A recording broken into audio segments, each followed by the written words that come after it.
कृपालुभिः तान् वन्दे श्री सत्यात्मतीर्थार्य वन्दे विद्या गुरु श्री गुरुभ्यो नमः हरिः ओम्। ಇವತ್ತು ಇನ್ನೊಬ್ಬ ವಿಶೇಷ ಪಂಡಿತರ ಪ್ರವಚನ ನಮ್ಮ ಶ್ರೀನಿವಾಸಾಚಾರ್ಯರ ಈ 60 ವರ್ಷ ಸೃಷ್ಟಿಪೂರ್ತಿ ಶಾಂತಿಯ ನಿಮಿತ್ತ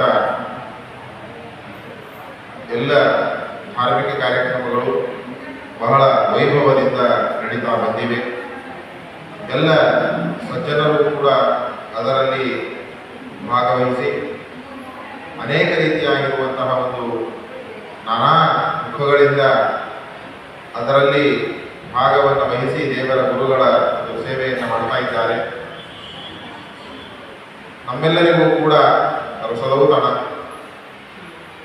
ಎಲ್ಲ ಶ್ರೋತೃವೃಂದಕ್ಕೆ ಅತ್ಯಂತ ಅಪ್ಯಾಯಮಾನವಾದಂತಹ ಪ್ರವಚನಗಳು, ಹೀಗೆ ಬಹಳ ಸುಂದರವಾದಂತಹ ಈ ಎಲ್ಲ ಕಾರ್ಯಕ್ರಮಗಳು ದೇವತೆಗಳಿಗೆ ಆಹುತಿ. ಇವತ್ತು ಎಲ್ಲ ದೇವತೆಗಳ ದೇವತಾ ಆವಾಹನ ರೂಪವಾಗಿರುವಂತಹ ಕಾರ್ಯಕ್ರಮ ಪ್ರಾರಂಭವಾಗಿದೆ. ಆ ನಿಟ್ಟಿನಲ್ಲಿ ಪ್ರತಿನಿತ್ಯ ಎಲ್ಲ ಪಂಡಿತರ ಪ್ರವಚನ, ಹಾಗೆ ಇವತ್ತು ಕೂಡ ಪಂಡಿತ ಸತ್ಯಸಂಧಾಚಾರ್ಯರು ನಮ್ಮ ಸ್ವಾಮಿಗಳ ಪ್ರಿಯ ಶಿಷ್ಯರು, ಶಿವಮೊಗ್ಗ ಮಹಾನಗರದ ಶ್ರೀಮಠದ ಮಠಾಧಿಕಾರಿಗಳು, ಎಲ್ಲ ಸಜ್ಜನರಿಗೂ ಕೂಡ ನಿರಂತರವಾಗಿ ತಮ್ಮ ಧರ್ಮ ಕಾರ್ಯದಿಂದ ಉಪದೇಶದಿಂದ ಹಿತವನ್ನೇ ಮಾಡುವಂತಹ ಅವರ ಒಂದು ದೊಡ್ಡದಾದಂತಹ ಉದಾರ ಗುಣ. ಯಾರೇ ಒಂದು ಧಾರ್ಮಿಕವಾದಂತಹ ವಿಚಾರವನ್ನು ತೆಗೆದುಕೊಂಡು ಅವರ ಹತ್ರ ಹೋದರೆ ಅದನ್ನು ಬಹಳ ಸುಂದರವಾಗಿ ಮಾರ್ಮಿಕವಾಗಿ ಹೇಳಿ ಅವರಿಂದ ಧರ್ಮ ಕಾರ್ಯವನ್ನು ಮಾಡಿಸುವಂತಹ ಒಂದು ದೊಡ್ಡದಾದ ಗುಣ ನಮ್ಮ ಸತ್ಯಸಂಧಾಚಾರ್ಯರಲ್ಲಿ ಇದೆ. ಅಂಥವರು ಇವತ್ತು ನಮ್ಮ ಶ್ರೀನಿವಾಸಾಚಾರ್ಯರು ಮಾಡುವಂತಹ 4 ವೇದಗಳ ಮಂತ್ರಗಳ ಪಠಣ ಮೂಲಕವಾಗಿ ಆಹುತಿಯನ್ನು ಏನು ಹಾಕ್ತಾ ಇದ್ದಾರೆ, ಅದರಲ್ಲಿ ಮುಖ್ಯ ಅಧ್ವರ್ಯುಗಳಾಗಿ ನಿಂತು ಆ ಕೆಲಸವನ್ನು ಅವರು ಮಾಡ್ತಾ ಇದ್ದಾರೆ. ಹಾಗಾಗಿ ಆ ಯಜ್ಞಪುರುಷನ ವಿಶೇಷವಾದ ಸನ್ನಿಧಾನ ಅವರಲ್ಲಿ ಇವತ್ತು ನಮಗೆ ಕಾಣ್ತಾ ಇದೆ. ಅಂತಹ ಪಂಡಿತ ಸತ್ಯಸಂಧಾಚಾರ್ಯರು ಇನ್ನು ಮುಂದೆ ನಮಗೆ ಆ ವೇದಗಳಿಂದ ವೇದವೇದ್ಯರನ್ನ ತಿಳಿದುಕೊಂಡು ಆಹುತಿಯನ್ನು ಹಾಕ್ತಾ ಇರುವಂತಹ ಆಚಾರ್ಯರು ಆ ವೇದ ಪುರುಷನ ಪರಿಚಯ ಬಹಳ ಸುಂದರವಾದಂತಹ ವಿಚಾರ. ಆ ವೇದ ಪುರುಷನ ಪರಿಚಯವನ್ನು ಅದು ಪ್ರವಚನ ರೂಪದಲ್ಲಿ ಅವರು ನಮಗೆ ಮಾಡ್ತಾ ಇದ್ದಾರೆ. ಹಾಗಾಗಿ ಅವರಿಗೆ ನಾವು ಎಲ್ಲ ಭಕ್ತ ವೃಂದದ ಪರವಾಗಿ ಹಾಗೂ ನಮ್ಮ ಶ್ರೀನಿವಾಸಾಚಾರ್ಯರ ಪರವಾಗಿ ನಮಸ್ಕಾರ ಪೂರ್ವಕವಾಗಿ ಅವರಿಗೆ ಸ್ವಾಗತವನ್ನು ಮಾಡ್ತಾ, ಇನ್ನು ಮುಂದೆ ಆಚಾರ್ಯರು ಪ್ರವಚನವನ್ನು ಪ್ರಾರಂಭ ಮಾಡಬೇಕು ಅಂತ ಅವರಲ್ಲಿ ನಾನು ಕೇಳ್ತಾ ಇದ್ದೇನೆ. ಹರಿರಚಿಂತ್ಯಃ ಸರ್ವದೇವೈಕವಂದ್ಯಃ ಪರಮಗುರುರಭೀಷ್ಟಾವಪ್ತಿತಃ ಸಜ್ಜನಾನಾಂ ನಿಖಿಲ ಗುಣಗಣರ್ಣೋ ನಿತ್ಯನಿರ್ಮುಕ್ತದೋಷಃ ಸರಸಿಜನಯನೋऽಸೌ ಶ್ರೀಪತಿರ್ಮಾನದೋ ನಃ ಅಶೇಷವಾಗ್ಯಾಡ್ಯಮಲಾಪಹಂತ್ರಿ ನವಂ ನವಂ ಸ್ಪಷ್ಟಸುವಾಕ್ಪ್ರದಾಯಿನಿ ಮಮೆತ್ಯ ಜಿಹ್ವಾಗ್ರಸುರಂಗನರ್ತಕೀ ಭವ ಪ್ರಸನ್ನಾ ವದನೆ ಜಮೇ ಶ್ರೀ ಲಸತು ಶ್ರೀಮದಾನಂದತೀರ್ಥೇಂದ್ರನೋ ಹೃದಂಬರೆ ಯತ್ವಚಶ್ಚಂದ್ರಿಕಾ ಸ್ವಾಂತಸಂತಾಪಂ ವಿನಿಕೃಂತತಿ ಭವತಿ ಯದನುಭಾವಾತ್ ಏಣ ಮೂಕೋಪಿ ವಾಗ್ಮಿ ಜಡಮತಿರಪಿಗಂತುಃ ಜಾಯತೆ ಪ್ರಾಜ್ಞಃ ಭಾರತೀ ಸಾ ಮಮ ವಚಸಿ ನಿಧತ್ತಾಂ ಸನ್ನಿಧಿಂ ಮಾನಸೇ ಚ ನಮೋऽस्तु ತಾತ್ವಿಕಾ ದೇವಾಃ ವಿಷ್ಣುಭಕ್ತಿಪರಾಯಣಾಃ ಧರ್ಮಮಾರ್ಗೇ ಪ್ರೇರಯन्तु ಭವಂತಃ ಸರ್ವ ಏವ ಹಿ ಮಿಥ್ಯಾ ಸಿದ್ಧಾಂತದುಧ್ವಾಂತ ವಿಧ್ವಂಸನ ವಿಚಕ್ಷಣಃ ಜಯತೀರ್ಥಾಕ್ಷತರಣಿ ಭಾಸತಾನ್ನೋ ಹೃದಂಬರೆ ಅರ್ಥಿಕಲ್ಪಿತಕಲ್ಪೋಯಂ ಪ್ರತ್ಯರ್ಥಿಗಜಕೇಸರಿ ವ್ಯಾಸತೀರ್ಥಗುರುರ್ಭೂಯಾದಸ್ಮದಿಷ್ಟಾರ್ಥಸಿದ್ಧಯೇ ಭಕ್ತಾನಾಂ ಮಾನಸಾಂಭೋಜ ಭಾನವೇ ಕಾಮಧೇನವೇ ನಮತಾಂ ಕಲ್ಪತರವೇ ಜೈಂದ್ರಗುರವೇ ನಮಃ ತಪೋ ವಿದ್ಯಾ ವಿರಕ್ತ್ಯಾದಿ ಸದ್ಗುಣೌ ಘಾಕರಾನಹಂ ವಾದಿರಾಜಗುರುಂ ವಂದೇ ಹಯಗ್ರೀವಪದಾಶ್ರಯಾನ್ ಪ್ರಣಮತ್ಕಾಮಧೇನುಂಚ ಭಜತ್ಸುರತರೂಪಮಂ ಶ್ರೀಭಾವಬೋಧಕೃತ್ಪಾದಚಿಂತಾಮಣಿಮಾತ್ಮನೇ ದುರ್ವಾದಿಭ್ಯಂ ತರವಯೇ ವೈಷ್ಣವೇಂದೀವರೆಂದವೇ ಶ್ರೀರಾಘವೇಂದ್ರ ಗುರವೇ ನಮೋತ್ಯಂತದಯಾಳವೇ ವಿಷ್ಣೋ ಪದಶ್ಚಿತ್ತೋ ಭ್ರಾತೈ ಸ್ವಾಂತಧ್ವಂತ ನಿವಾರಕ ಶ್ರೀ ಸತ್ಯಸಂಧಸೂರ್ಯೋಯಂ ಭಾಸತಾನ್ಮೃತಂಬರೆ ಶ್ರೀ ಸತ್ಯವರದುರ್ಧಾಬ್ಧೇ ಉತ್ಥಿತಾ ಜಗತೀತಲೆ ಸುಧಾ ಶ್ರೀ ಸತ್ಯಧರ್ಮಾಖ್ಯಾ ಭಾವಯೇ ಸ್ಮರತಸ್ತತಃ ಆಸೇತೋಃ ಆತುಷಾರಾತ್ರೇಯ ಯೋಗಿಶೋ ಜಿತವಾನ್ ಮುಹುಃ ಸತ್ಯಧ್ಯಾನ ಗುರುಃ ಪಾತು ಯತೀಂದ್ರೈರವಿಪೂಜಿತಃ ಸತ್ಯಾಭಿಜ್ಞಕರಾಬ್ಜೋತ್ಥಾನ್ ಪಂಚಾಶದ್ವರ್ಷಪೂಜಕಾನ್ ಸತ್ಯಪ್ರಮೋದತೀರ್ಥಾಯಾನ್ ನೌಮಿನ್ಯಾಯ ಸುಧಾರತಾನ್ ಪೀಠಸ್ಯ ಪಿತರೋ ವಂದೇ ಶಿಷ್ಯವಾತ್ಸಲ್ಯಸೇಚಕೌ ವಿದ್ಯಾವತಿ ವೇದಪಾಲನಾಮಾನೋ ವಿಟತಃಸತಾಂ ಆಪಾದಮೌಲಿಪರ್ಯಂತಂ ಗುರುಣಾಂ ಆಕೃತಿಂ ಸ್ಮರೇತ್ ತೇನ ವಿಘ್ನಾಃ ಪ್ರಣಶ್ಯಂತಿ ಸಿದ್ಧ್ಯಂತಿ ಚ ಮನೋರಥಾಃ. ಶ್ರೀಗುರುಭ್ಯೋ ನಮಃ.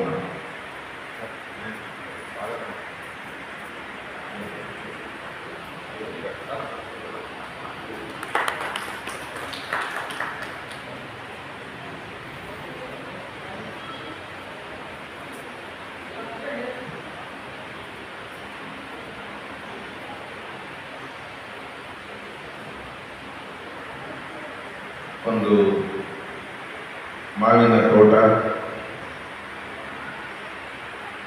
ಆ ತೋಟಕ್ಕೆ ಅನೇಕ ಜನರು ಬರ್ತಾರೆ. ಬಂದ ಕೂಡಲೇ ಒಬ್ಬೊಬ್ಬರು ಒಂದೊಂದು ವಿಭಾಗಕ್ಕೆ ಹೋಗ್ಬಿಡ್ತಾರೆ, ಒಂದೊಂದು ಕಡೆ ಹೋಗ್ತಾರೆ.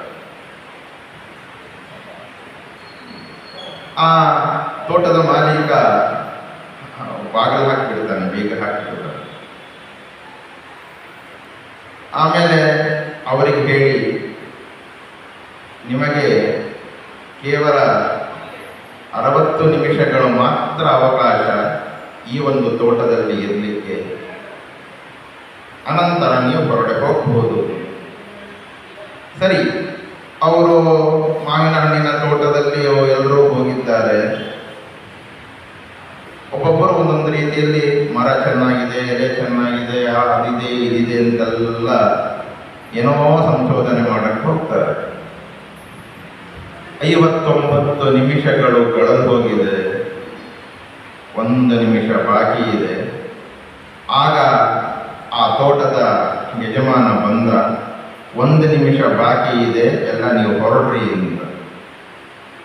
ಆ ಕ್ಷಣ ಹೇಳಿ ಮಾತು ಮುಗಿದ ಕ್ಷಣದಲ್ಲೇ ಎಷ್ಟು ರುಚಿಯಾಗಿದೆ ಅಂತ ಒಬ್ಬ ಮಾತ್ರ ಆ ಬಾಯಿಂದ ಹೇಳ್ತಾನೆ. ಏನು 59 ನಿಮಿಷಗಳ ಕಾಲ ಬಂದವರೆಲ್ಲರೂ ಕೂಡ ಮಾವಿನ ಹಣ್ಣಿನ ಕಡೆ ಗಮನ ಕೊಡಲಿಲ್ಲ. ಬರೀ ಅದು ಚೆನ್ನಾಗಿದೆ, ಇದು ಚೆನ್ನಾಗಿದೆ, ಹಾಗೆ ಹೀಗೆ ಅಂದ್ಕೊಂಡು ಹಾಗೇ ಕಾಲ ಕಳೆದ್ರು. ಒಬ್ಬ ಮಾತ್ರ ಆ ಬಂದ ಕೂಡ ಎಲ್ಲ ಮಾವಿನ ಹಣ್ಣು ತನಗೆ ಎಷ್ಟು ಬೇಕೋ ಅಷ್ಟು ಮಾವಿನ ಹಣ್ಣನ್ನು ತಿಂದು ರುಚಿಯನ್ನು ಅನುಭವಿಸಿ ಎಷ್ಟು ಚೆನ್ನಾಗಿದೆ ಅಂದ ಕೂಡಲೇ ಆಗ ಉಳಿದ ಎಲ್ಲರಿಗೂ ಕೂಡ ಗಮನ ಹೋಗುತ್ತೆ. ನಾವು ಮಾವಿನ ಹಣ್ಣನ್ನು ತಿನ್ನಬೇಕಾಗಿತ್ತು, ತಿನ್ನಲಿಲ್ಲ. ಈಗ ತಿನ್ಲಿಕ್ಕೆ ಹೋದರೆ ಮಾಲೀಕ ಬಂದ ಹೊರಡೆ ಕಳಿಸ್ತಾ ಇದ್ದಾನೆ, ನಮಗೆ ಹಣ್ಣು ತಿನ್ನುವ ಯೋಗ ಸಿಗಲಿಲ್ಲ. ಮಾಲೀಕ ಬಂದ, 60 ನಿಮಿಷ ಆಯಿತು, ಹೋಗರಿ ಅಂತ. ನಮ್ಮ ಜೀವನವೂ ಅಷ್ಟೇನೆ. 100 ವರ್ಷ ಆಯುಷ್ಯದಲ್ಲಿ ನಾವೆಲ್ಲ ಏನು ಮಾಡ್ತೇವೆ, ಏನು ಮಾಡ್ತಾ ಇದ್ದೇವೆ ಅನ್ನೋದ್ರ ಬಗ್ಗೆ ಒಂದು ಗಮನವನ್ನು ನಾವು ಕೊಟ್ಟುಕೊಂಡು ಶಾಸನ ಮಾಡಿದ ರೀತಿಯಲ್ಲಿ ಜೀವನ ಮಾಡಿದರೆ ಅದರ ಮೌಲ್ಯವೇ ಬೇರೆ. ಆ ರೀತಿಯಲ್ಲಿ ಇವತ್ತಿನ ದಿವಸ ನಾವು ಶ್ರೇಷ್ಠವಾಗಿರ್ತಕ್ಕಂತಹ ಕಾರ್ಯಕ್ರಮದಲ್ಲಿ ಪಾಲ್ಗೊಂಡಿದ್ದೇವೆ. ಇಲ್ಲಿ ಹಿಂದೆ ಬರೆದಿದ್ದಾರೆ, ಆಚಾರ್ಯರ ಮಾತನ್ನು ಹಿಂದೆ ಬರೆದಿದ್ದಾರೆ. ಶ್ರವಣಾದಿ ವಿನಾನೈವ ಕ್ಷಣಂ ತಿಷ್ಠೇದಪಿ ಕ್ವಚಿತ್. ಮುಂದಿನ ಬರಲಿಲ್ಲ, ಅವರು ಅಷ್ಟೇ ಬರೆದು ಬಿಟ್ಟಿದ್ದಾರೆ. ಮುಂದಿನೇನು? ಅತ್ಯಶಕ್ಯೇತ ನಿದ್ರಾದೌ ಪುನರೇವ ಸಮಭ್ಯಸೇತ್ ಅಂತ ಮುಂದಿನ ನಮಗೆ ಈ ಮಾತಿಗೆ ದೃಷ್ಟಾಂತ ಅಂತಂದರೆ ಪ್ರಾತಸ್ಮರಣೀಯರಾಗಿರ್ತಕ್ಕಂತಹ ಸತ್ಯಪ್ರಮೋದ ತೀರ್ಥ ಶ್ರೀಪಾದಂಗಳವರ ಪೂರ್ವಾಶ್ರಮದ ತಂದೆಯವರು. ಅತ್ಯಶಕ್ಯೇತ ನಿದ್ರಾದೋ ಪುನರೇವ ಸಮಭ್ಯಸೇತ. ಹಾಗಾಗಿ ಒಂದು ಕ್ಷಣವೂ ಬಿಡದೇನೆ ಅಧ್ಯಾಪನಗಳಲ್ಲಿ ತೊಡಗಿಕೊಂಡಿದ್ದಾರೆ. ನಾವು ಕೇಳ್ತೇವೆ ಅವರ ಒಂದು ವಿಚಾರವನ್ನು ಮಾಡಿದಾಗ. ಹಾಗಾಗಿ ಶ್ರವಣಾದಿಗಳು ಇಲ್ಲದೇನೆ ಒಂದು ಕ್ಷಣವೂ ಕೂಡ ನಾವು ಬಿಡಬಾರ್ದು. ಹಂಗಾಗಲಿಕ್ಕೆ ಸಾಧ್ಯ ಇಲ್ಲ. ಇವತ್ತು ಎಷ್ಟೊತ್ತು ಶ್ರವಣ ಮಾಡ್ತೀವಿ ನಾವು. ದೇವರು ನಮಗೆ ಎಷ್ಟು ಯೋಗ್ಯತೆ ಕೊಟ್ಟಿದ್ದಾನೋ, ಅರ್ಹತೆ ಕೊಟ್ಟಿದ್ದಾನೋ ಅಷ್ಟು ನಮಗೆ ಮಾಡಲಿಕ್ಕೆ ಶಕ್ಯ. ಯಾಕೆಂದರೆ ಶ್ರವಣ ಮಾಡಲಿಕ್ಕೆ ಕೂಡ ಒಂದು ಯೋಗ ಬೇಕು, ಯೋಗ್ಯತೆ ಬೇಕು. ಯೋಗ ಇದ್ದಾಗ ಯೋಗ್ಯತೆ ಇರಲ್ಲ, ಯೋಗ್ಯತೆ ಇದ್ದಾಗ ಯೋಗ ಇರೋದಿಲ್ಲ. ಯೋಗ್ಯತೆಗಳು ಕೂಡಿ ಬರಬೇಕು. ಅದು ಭಗವಂತನ ಸಂಕಲ್ಪ. ಹಾಗೆ ಇವತ್ತು ಯೋಗ್ಯತೆಗಳು ಕೂಡಿ ಬಂದಿದೆ. ಚತುರ್ವೇದ ಯಾಗ, ಸಂಹಿತಾ ಯಾಗ ನಡೀತಾ ಇದೆ. ಅಪರೂಪದಲ್ಲಿ ಅಪರೂಪದ ಕಾರ್ಯಕ್ರಮ. ಒಂದು ಸಂಹಿತಾ ಹೋಮ ನಾವು ನೋಡುತ್ತೇವೆ, 4 ಸಂಹಿತಾ ಹೋಮವನ್ನು ಏಕಕಾಲದಲ್ಲಿ ನೋಡುವ ಸೌಭಾಗ್ಯ ಈ ಕಣ್ಣುಗಳಿಗೆ ಬಹಳ ಅಪರೂಪ, ಬಹಳ ಅಪರೂಪ. ಅಂತಹ ಕಾರ್ಯವನ್ನು ಶ್ರೀಯುತ ಆಚಾರ್ಯರು ತಮ್ಮ ಉಗ್ರರಥ ಶಾಂತಿ ಮಹೋತ್ಸವ ಕಾಲದಲ್ಲಿ ಹಮ್ಮಿಕೊಂಡು ಎಲ್ಲರಿಗೂ ಕೊಡುವ, ತಾವಷ್ಟೇ ಪುಣ್ಯ ಸಂಪಾದನೆ ಮಾಡಿಕೊಳ್ಳದೇನೆ ಎಲ್ಲರಿಗೂ ಪುಣ್ಯ ಸಂಪಾದನೆಯನ್ನು ಒಂದು ಕೊಡುವ, ಹಂಚುವ ಸೌಭಾಗ್ಯವನ್ನು ಅವರು ಪಡೆದಿದ್ದಾರೆ. ಅದಕ್ಕೆ ಅದು ನಮಗೆ ನಾವೇನು ಮಾಡ್ತೀವಿ ನೋಡಿ, ಹಸಿವಾದಾಗ ಮಾತ್ರ ನಾವು ಊಟ ಮಾಡುತ್ತೇವೆ. ಅದು ಪ್ರಕೃತಿಯಿಂದ ಕಲಿಸಿಕೊಳ್ತೇವೆ. ಹಸಿವಾಗದೇ ಇರುವಾಗ ಊಟ ಮಾಡಿರೋದು ವಿಕೃತಿ ಅಂತ ಆಗುತ್ತೆ. ಹಸಿವಾದಾಗ ಊಟ ಮಾಡಿ ಮತ್ತೊಬ್ಬರಿಗೆ ಕೊಟ್ಟು ತಿಂತೀವಲ್ಲ, ಅದು ಸಂಸ್ಕೃತಿ ಅಂತ ಕರೆಸಿಕೊಳ್ಳುತ್ತೆ. ಪ್ರಕೃತಿ, ವಿಕೃತಿ, ಸಂಸ್ಕೃತಿ. ಹೀಗಾಗಿ ಇದನ್ನು ಆಚಾರ್ಯರು ಮಾಡ್ತಾ ಇದ್ದಾರೆ. ಜ್ಞಾನ ಕಾರ್ಯ, ದ್ರವ್ಯಯಜ್ಞ, ಜ್ಞಾನಯಜ್ಞ ಎಲ್ಲವೂ ಕೂಡ ನಡೀತಾ ಇದೆ. ಇಂತಹ ಸಂದರ್ಭದಲ್ಲಿ ಜ್ಞಾನಯಜ್ಞದ ಪೂರ್ಣಾಹುತಿ ಹಾಕಲಿಕ್ಕೆ ಮಹಾಸ್ವಾಮಿಗಳ ದಿಗ್ವಿಜಯ ಮಾಡ್ತಿದ್ದಾರೆ. ಅದರಲ್ಲಿ ಒಂದು ಸಣ್ಣ ಆಹುತಿಯನ್ನು ಹಾಕಲಿಕ್ಕೆ ನಾನು ಕೂಡ ಉಪಸ್ಥಿತನಾಗಿದ್ದೇನೆ. ಪ್ರಕೃತ ನನಗೆ ಕೊಟ್ಟ ಒಂದು ವಿಷಯ, ವೇದಗಳ ಒಂದು ಪರಿಚಯ, ಮಹತ್ವ, ಅದರ ಬಗ್ಗೆ ಮಾತನಾಡಬೇಕು ಅಂತ ಒಂದು ನಮಗೆ ಸೂಚನೆ ನೀಡಿದ್ದಾರೆ. ವೇದ ಅಪೌರುಷೇಯವಾಗಿರ್ತಕ್ಕ, ಯಾರೂ ಬರೆದಿದ್ದಲ್ಲ ವೇದ, ಇದು ಅಪೌರುಷೇಯವಾಗಿರ್ತಕ್ಕಂತಹ ವೇದ. ವೇದಗಳು ಮನುಷ್ಯನ ಜೀವನದ ಮೇಲೆ ಎಷ್ಟು ಪರಿಣಾಮ ಬೀರುತ್ತೆ ಅಂತಂದರೆ, ವೇದ ಮಂತ್ರಗಳಿಲ್ಲದೇನೆ ಮನುಷ್ಯನ ಜೀವನ ಪೂರ್ಣ ಆಗುವುದಿಲ್ಲ. ನೋಡಿ, ಮನುಷ್ಯನ ಆರಂಭ ಹೇಗಾಗುತ್ತೆ? ಹುಟ್ಟು, ವಿವಾಹ ಸಂಸ್ಕಾರ ಕೊನೆಯದಾದರೆ ಆರಂಭ ಗರ್ಭಾಧಾನ ಸಂಸ್ಕಾರದಿಂದ ಆಗುತ್ತೆ. ಪ್ರತಿಯೊಂದಕ್ಕೂ ಒಂದೊಂದು ಮಂತ್ರಗಳು ನಮಗೆ ಶಾಸನ ಮಾಡುತ್ತೆ. ಮಂತ್ರ ಎಷ್ಟು ಪ್ರಾರ್ಥನೆ ಮಾಡುವ ಮಂತ್ರಗಳಿದೆ, ಎಷ್ಟು ನಮಗೆ ಆ ಮಂತ್ರಗಳಿಂದ ಉಪಯೋಗ. ಋಗ್ವೇದ, ಯಜುರ್ವೇದ, ಸಾಮವೇದ, ಅಥರ್ವಣ ವೇದ ಅಂತ 4 ವೇದಗಳು ನಮಗೆ, ವೇದತ್ರಯೀನೇ ಪ್ರಸಿದ್ಧ. ಹಾಗಾಗಿ ಆ ವೇದಗಳು ನಮಗೆ, ಅದಕ್ಕೆ ಋಗ್ವಿಧಾನ ಅಂತ ಒಂದು ದೊಡ್ಡ ಗ್ರಂಥ ಇದೆ. ವೇದಗಳ ಮಹತ್ವವನ್ನು ಚೆನ್ನಾಗಿ ತಿಳಿಸಿಕೊಡುತ್ತೆ. ಋಗ್ವೇದ ಇದು ನಮಗೆ ಮಂತ್ರಾತ್ಮಕವಾಗಿರ್ತಕ್ಕಂಥ ದೇವತೆಗಳನ್ನು ಕರೆಯಲಿಕ್ಕೆ ವಿನಿಯೋಗ ಮಾಡತಕ್ಕಂಥದ್ದು ಋಗ್ವೇದ. ಛಂದೋಬದ್ಧವಾಗಿದೆ ಋಗ್ವೇದ. ಯಜುರ್ವೇದ ಛಂದೋಬದ್ಧವಾಗಿಲ್ಲ. ಯಜ್ಞಕ್ಕೆ ಮೀಸಲಾಗಿರ್ತಕ್ಕಂಥದ್ದು ಯಜುರ್ವೇದ. ಯಜ್ಞಕ್ಕೆ ಏನೇನು ಹೇಗೆ ಮಾಡಬೇಕು ಅನ್ನೋದು ತಿಳಿಸಿಕೊಡ್ತಕ್ಕಂಥದ್ದು ಯಜುರ್ವೇದ. ಆ ಯಜ್ಞದಲ್ಲಿ ಋಗ್ಮಂತ್ರಗಳಿಗೇನೆ ದಾನ ಮಾಡೋದು ಸಾಮವೇದ. ವೇದಾನ ಸಾಮವೇದೋಸ್ಮಿ ಅಂತ ಭಗವಂತ ಹೇಳಿದ್ದಾನೆ. ಆದರೆ ಋಗ್ವೇದಂ ವಿನಾ ಅಂತ ನಾವು ಕಾಣ್ತೇವೆ ವ್ಯಾಖ್ಯಾನದಲ್ಲಿ. ವೇದಗಳ ಅಧ್ಯಯನ ಬಹಳ ಮಹತ್ವದ್ದು. ವೇದಗಳಿಗೆ ನಾವು ಅಷ್ಟ್ಯಾಕೆ ಮಹತ್ವ ಕೊಡ್ತೇವೆ ಅಂದರೆ, ಯಾರಿಂದಲೂ ರಚಿತವಾಗಿಲ್ಲ. ಹೈಗ್ರೀವ ದೇವರ ನಾಸಾಪುರದಿಂದ ಹೊರಹೊಮ್ಮಿರತಕ್ಕಂತಹ ಈ ವೇದಗಳನ್ನು ಪಡೆದವರು ಬ್ರಹ್ಮದೇವರು ಪಡಿತಾರೆ, ಸ್ವೀಕಾರ ಮಾಡ್ತಾರೆ. ಅಂತಹ ಅಪೌರುಷೇಯವಾಗಿರ್ತಕ್ಕಂತಹ ವೇದಗಳು ನಮಗೇನು ಸಂದೇಶ ಕೊಡುತ್ತೆ ಅಂತಂದರೆ, ಋಕ್ಸಂಹಿತೆಯಲ್ಲಿ ನಾವು ಒಂದು ಮಾತು ಕೇಳ್ತೇವೆ, ಸಾಗ್ರಂ ವರ್ಷ ಶತಂಜೀವ ಪಿಬಖಾದ ಜಮೋದಜ ದುಃಖಿತಾಂ ಚ ದ್ವಿಜಾಂ ದೈವ ಪ್ರಜಾಂಚ ಪಶುಪಾಲಯ ಹೇಳುತ್ತೆ ಸಂಹಿತ. ಇಷ್ಟು ಮಹತ್ವದ ಮಾತು ಹೇಳುತ್ತೆ. ಸಾಗ್ರಂ ವರ್ಷ, ಅದು ಮಹತ್ವ ಯಾಕೆ, ವೇದಕ್ಕೆ ಮಹತ್ವ ಯಾಕೆ ಅಂತಂದ್ರೆ ಸಾಗ್ರಂ ಚೆನ್ನಾಗಿ ಉಪದೇಶ ಮಾಡುತ್ತೆ. 100 ವರ್ಷ ನೀನು ಬಾಳು ಬದುಕು, ಸಾಗ್ರಂ ವರ್ಷ ತಂಜೀವ ಪಿಬ ಖಾದ ಮೋದ, ಚೆನ್ನಾಗಿ ಜೀವನ ಮಾಡು. ಆದರೆ ಯಾರು ದುಃಖಿತರಾಗಿರ್ತಕ್ಕಂತಹ ದ್ವಿಜರಿದ್ದಾರೆ, ಪಶುಗಳಿವೆ, ಅವುಗಳಿಗೆ ನೀನು ದ್ವಿಜರಿಗೆ ಉಪಕಾರ ಮಾಡು, ಪಶುಗಳಿಗೂ ಉಪಕಾರ ಮಾಡು, ಅವರನ್ನು ರಕ್ಷಣೆ ಮಾಡು, ಅವ್ರಿಗೆ ಏನು ಬೇಕು ಅದನ್ನು ಕೊಡು. ಕೊಟ್ರೆ ಏನಾಗತ್ತೆ? ದುಃಖಿತಾಂತ ದ್ವಿಜಾಂಶ್ಚೈವ ಪ್ರಜಾಂಚ ಪಶುಪಾಲಯ. ಏನಾಗತ್ತೆ? ಯಾವದಾದಿತ್ಯಸ್ತಪತಿ ಯಾವತ್ ಭ್ರಾಜತಿ ಚಂದ್ರಮಾ ಯಾವತ್ ವಾಯುಪ್ಲವಾಯತಿ ತಾವಜ್ಜೀವ ಜಯ ಜಯ. ಇನ್ನು ಕೀರ್ತಿ ಅಚಂದರ್ಶವಾಗಿರುತ್ತೆ. ಅದಕ್ಕೆ ಜಗತ್ತಿನಲ್ಲಿ ನಾವು ಇಬ್ಬರೇ ಉಪಕಾರ ಮಾಡಬೇಕ್ರಿ. ಇಬ್ಬರೇ ಯಾರು? ಒಂದು ಬ್ರಾಹ್ಮಣ ಮತ್ತೆ ಹಸು. ಯತುಸ್ಸಾಗರ ಪರ್ಯಂತಂ ಗೋ ಬ್ರಾಹ್ಮಣೇಭ್ಯ ಶುಭಂ ಭವತು ಅಂತ ನಿತ್ಯ ನಾವು ಹೇಳ್ತೇವೆ. ಅವರಿಬ್ಬರು ಚೆನ್ನಾಗಿದ್ದರೆ ಜಗತ್ತು ಕ್ಷೇಮವಾಗಿರುತ್ತಂತೆ. ಹಾಗಾಗಿ ಅಂತಹ ಏನಕೇನ ಪ್ರಕಾರೇಣ ಕೋಹಿನ ಮನುಜೀವತಿ. ಇನ್ನೊಂದು ಮಾತು ವೇದ ಹೇಳುತ್ತೆ. ಏನದು? ಪರೇಶಾಂ ಉಪಕಾರಾರ್ಥಂ, ಇನ್ನೊಬ್ಬರ ಉಪಕಾರಕ್ಕೋಸ್ಕರ ನೀ ಬದುಕು ಅಂತ ಹೇಳಿ ವೇದ ನಮಗೆ ಸುಂದರ ಸಂದೇಶವನ್ನು ಕೊಡುತ್ತೆ. ಪ್ರಕೃತ ಋಗ್ವೇದ, ಇದರಲ್ಲಿ 8 ಅಷ್ಟಕಗಳಿದೆ, 10 ಮಂಡಲಗಳು, 8 ಅಷ್ಟಕಗಳು, 64 ಅಧ್ಯಾಯಗಳಿದೆ. ಇಂತಹ ಈ 64 ಅಧ್ಯಾಯಗಳು ಮಂತ್ರಾತ್ಮಕವಾಗಿರ್ತಕ್ಕಂಥದ್ದು. ಅದರ ಅನೇಕ ದೇವತೆಗಳು, ಮಂತ್ರ ದ್ರಷ್ಟಾರರು, ಋಷಿಗಳು ನಾವು ಕಾಣ್ತೇವೆ. ನಮಗೆ ವೇದಗಳು, ಅಪೌರುಷೇಯವಾಗಿರ್ತಕ್ಕಂತಹ ವೇದಗಳು, ಅದು ನಮಗೆ ಹಾಕಿಕೊಟ್ಟಿರುವಂತಹ ಮಾರ್ಗ ದೊಡ್ಡದು. ಅದಕ್ಕೆ ಅದು ದೊಡ್ಡ ಸ್ಥಾನದಲ್ಲಿ ನಿಲ್ತಿದೆ ವೇದಗಳನ್ನು. ಈಗ ನೋಡಿ, ಮೊದಲಿಗೆ ಶರೀರಕ್ಕೆ ಆಗತಕ್ಕಂಥ 16 ಸಂಸ್ಕಾರಗಳಾಗಬೇಕು. ಶರೀರಕ್ಕೆ ಆತ್ಮ ಶರೀರವನ್ನು ಪ್ರವೇಶ ಮಾಡ್ತಾನೆ. ಪ್ರವೇಶ ಮಾಡಿ ಭಾಗವತ, ನೀವೆಲ್ಲ ಭಾಗವತ ಪ್ರವಚನ ಕೇಳಿದ್ದೀರಿ. ಶರೀರ ಪ್ರವೇಶ ಮಾಡುತ್ತಾನೆ. ಆಗ ಸಂಸ್ಕಾರ 3ನೇ ತಿಂಗಳಿಗೆ, 2ರಿಂದ 3ನೇ ತಿಂಗಳು ಆಗ ಒಂದು ಸಂಸ್ಕಾರ ಮಾಡಬೇಕು. ಪುಂಸವನ, ಅನವಲೋಭನ, ಸೀಮಂತ ಅಂತ ಒಂದು ಶರೀರಕ್ಕೆ ವೇದ ತಿಳಿಸಿಕೊಡುತ್ತೆ. ಆ ವೇದ ಏನು ಹೇಳುತ್ತೆ ಅಂತಂದ್ರೆ, ಎಲ್ಲ ಜೀವರನ್ನ ರಕ್ಷಣೆ ಮಾಡಲಿಕ್ಕೆ ಮಂತ್ರಗಳಿವೆ.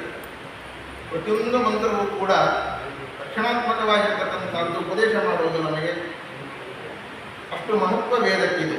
ಯಾರೇ ನಮಸ್ಕಾರ ಮಾಡಿದರೂ ಕೂಡ ನಮ್ಮ ಬಾಯಿಂದ ಏನು ಬರುತ್ತೆ? ಶತಮಾನಂ ಭವತಿ ಶತಾಯು ಪುರುಷ ಆಯುಷ್ಮಾನ್ ಭವ ದೀರ್ಘ ಸುಮಂಗಲಿ ಭವ ಅಂತ ಆಶೀರ್ವಾದವನ್ನು ಮಾಡ್ತೇವೆ ವೇದ ಮಂತ್ರವನ್ನು ಹೇಳಿ. ಯಾಕೆ ಹಾಗೆ ನಾವು ಮಾಡ್ತೇವೆ? ವೇದ ಮಂತ್ರದ ಉಪಕಾರ ದೊಡ್ಡದು. ಆ ವೇದ ಅದರಲ್ಲಿ ಏನಿದೆ ಅದು ಹೇಳ್ತಕ್ಕಂಥ ಮಾತು ಸತ್ಯವಾಗುತ್ತದೆ. ವೇದಕ್ಕಿರ್ತಕ್ಕಂಥ ಶಕ್ತಿ ದೊಡ್ಡದು. ವೇದವನ್ನು ಹೇಳಬೇಕಾದ್ರೂ ಕೂಡ ಒಂದು ಸ್ವರ ಕೂಡ ವ್ಯತ್ಯಾಸ ಆಗಬಾರ್ದು. ಮೊನ್ನೆ ಶ್ರೀಕರಾಚಾರ್ಯರು ಹೇಳಿದ್ರು ಸ್ವರತೋಪರಾಧಾನ ಅಂತ. ವೇದ ಮಂತ್ರವನ್ನು ಹೇಗೆ ಹೇಳಬೇಕು ಅಂತಂದ್ರೆ,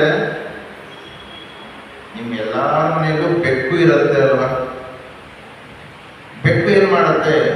ತನ್ನ ಮರಿಯನ್ನ ಕಚ್ಚಿಕೊಂಡು ಒಂದು ಕಾಂಪೌಂಡಿಂದ ಮತ್ತೊಂದು ಕಾಂಪೌಂಡಿಗೆ ಹಾರುತ್ತೆ. ಹಾರಿದಾಗ ಏನಾಗುತ್ತೆ? ಆ ಮರಿಗೆ ನೋವಾಗೋದಿಲ್ಲ, ಕಚ್ಚಿರುತ್ತೆ. ಹಿಡಿತ ನೋಡಿ, ಮೃದುವಾಗಿ, ಹಲವಾರು ಚೂಪು ಇದೆ, ಹಿಡಿತ ಮೃದುವಾಗಿದೆ, ಅದು ಕಚ್ಚತ್ತೆ, ಹಾರುತ್ತೆ, ಮರಿಗೆ ಏನಾಗೋದಿಲ್ಲ. ಅದೇ ಇಲಿಯನ್ನ ಬೆಕ್ಕು ಹಿಡಿದೆ ನೋಡ್ರಿ, ಇಲಿ ಸತ್ತೇ ಹೋಗ್ಬಿಡತ್ತೆ. ಹಾಗೆ ತನ್ನ ಮಗುವನ್ನ ಬೆಕ್ಕು ಯಾವ ರೀತಿಯಾಗಿ ಮೃದುವಾಗಿ ಹಿಡಿಯತ್ತೋ ಆ ತರಹದ ಮಂತ್ರಗಳಿಗೆ ತೊಂದರೆಯಾಗದಂತೆ ಸ್ವರ ಹಾಕಿ ನಾವು ಹೇಳಬೇಕು.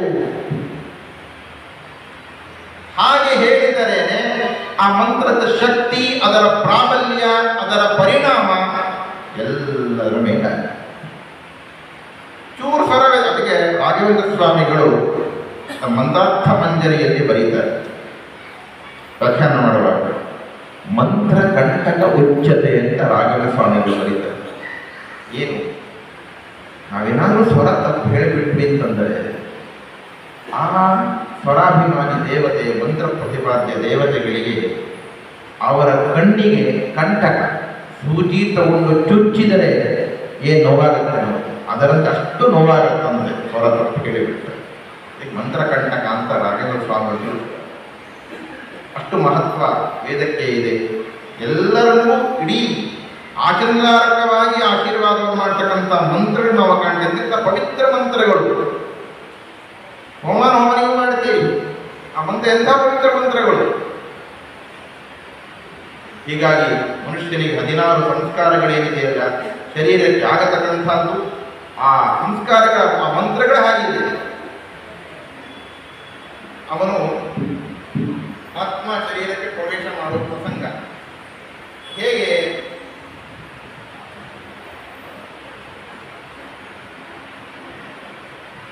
ಸ್ವರ್ಗದಲ್ಲಿಯೋ ನರಕದಲ್ಲಿಯೋ ಸ್ವರ್ಗದಲ್ಲಿ ಸುಖವನ್ನು ಅನುಭವಿಸಿ ನರಕದಲ್ಲಿ ದುಃಖವನ್ನು ಅನುಭವಿಸಿ ಮತ್ತೆ ಯೋನಿಯನ್ನು ಹುಟ್ಟಬೇಕು ಅಂತ ಪ್ರಸಂಗ ಬಂದಾಗ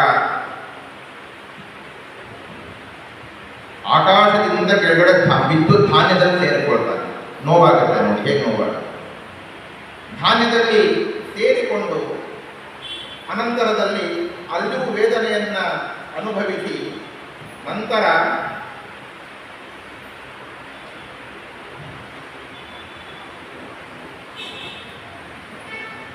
ವೇದನೆಯನ್ನು ಅನುಭವಿಸಿ ನಂತರ ಧಾನ್ಯದ ಒಳಗಡೆ ಸೇರಿಕೊಳ್ತಾನೆ. ಆ ಧಾನ್ಯವನ್ನ ಪುರುಷ ಸ್ವೀಕಾರ ಮಾಡ್ತಾನೆ.